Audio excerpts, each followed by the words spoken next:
Est-ce qu'on aime Fairy Tail ou est-ce qu'on déteste Fairy Tail? Quoi qu'il en soit, ce manga restera dans les annales de la Japanimation et fait beaucoup parler de lui encore aujourd'hui. Tout d'abord, Fairy Tail c'est quoi? C'est de la merde. Non, c'est pas de la merde. Enfin, pas totalement. Disons qu'il y a des arguments qui font que... Bon... Du gros plagiat. Non, c'est pas du plagiat non plus. Disons que, bon, il y a des éléments qui font que...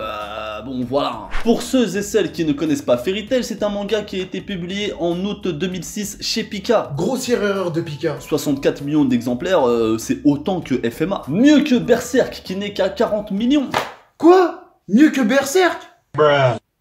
L'auteur nous plonge dans une histoire d'aventure fantasy où on y découvre des mortels randoms sans pouvoir, des animaux anthropomorphes, mais surtout des mages. Des guildes ont été créées pour contrôler ces mages et pour qu'ils puissent travailler pour gagner ce qu'ils appellent des joyaux. C'est la monnaie d'échange, hein, si tu préfères. Et les gens peuvent faire appel à eux pour leur confier des missions contre rétribution. Chaque guilde porte un nom et l'histoire va nous raconter les aventures de la guilde de Fairy Tail, connue particulièrement pour des dégâts causés lors de leur mission. Donc là, je t'ai mis les bases dans les grandes lignes. Du coup, pourquoi déteste-t-on autant Fairy Tail? Parce que... Chut, ta gueule.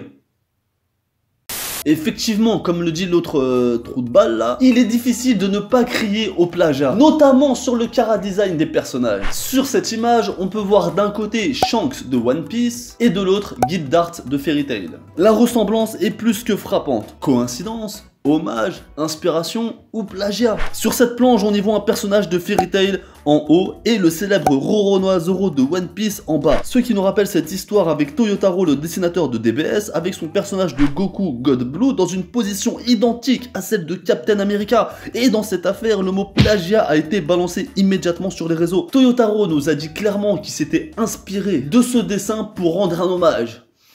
Ouais, pourquoi pas. Donc pour Fairy Tail, coïncidence, hommage, inspiration ou... Je peux intervenir? Plagiat! Détends-toi quand même.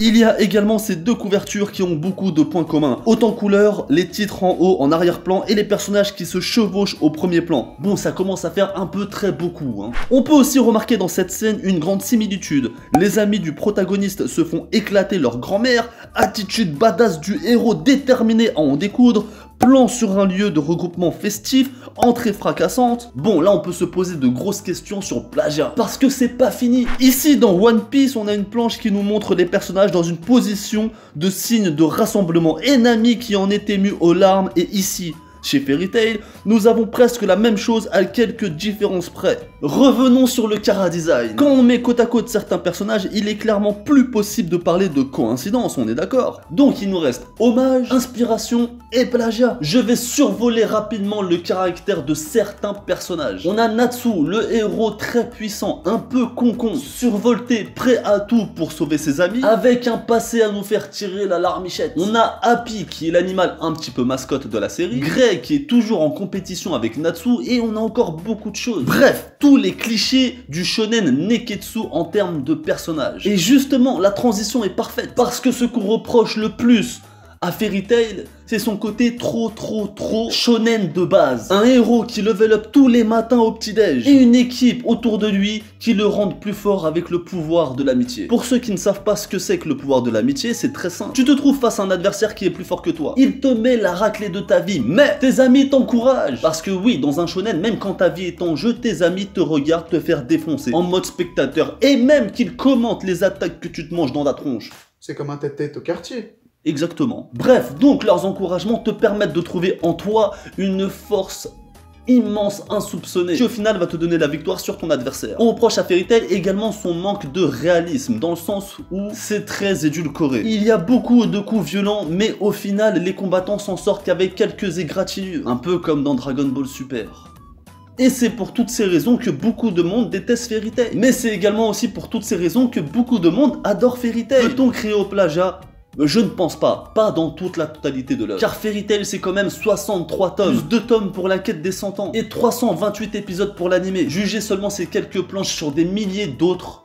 ce ne serait pas correct vis-à-vis de l'auteur. Pour les personnages, je pense qu'on peut parler d'une grosse inspiration ou voire même d'hommage, que ce soit pour le caractère ou pour le chara-design. À un moment donné, on est dans un shonen les mecs, vous vous attendiez à quoi? Naruto et One Piece dans ce cas-là sont des gros plagiats de Dragon Ball. On y retrouve exactement les mêmes codes shonenistes. Alors je sais pas si shoneniste ça se dit, hein, mais je le dis. Et je pousse le vice encore plus loin. Naruto est clairement une version ninja de Son Goku. Et c'est exactement pareil pour Luffy. C'est la version pirate de Son Goku. Et pourtant, ce sont trois gros chefs-d'œuvre, trois gros poids lourds de l'histoire du manga. On ne peut pas changer les codes du shonen de façon générale. Mais là où on fait la différence, c'est dans l'histoire qu'on raconte. Et à mon sens, si Fairy Tail marche autant, c'est encore une fois parce qu'il réunit tous ces clichés et tous les codes que tu peux voir dans tous les shonen de base. Pour conclure, je dirais que non, le mot plagiat est un peu fort à mon sens. Que oui, il mérite clairement son succès. Et que j'ai jamais vu ni lu Fairy Tail en fait. Donc mon avis est clairement très objectif. Mais je n'aime pas Fairy Tail quand même.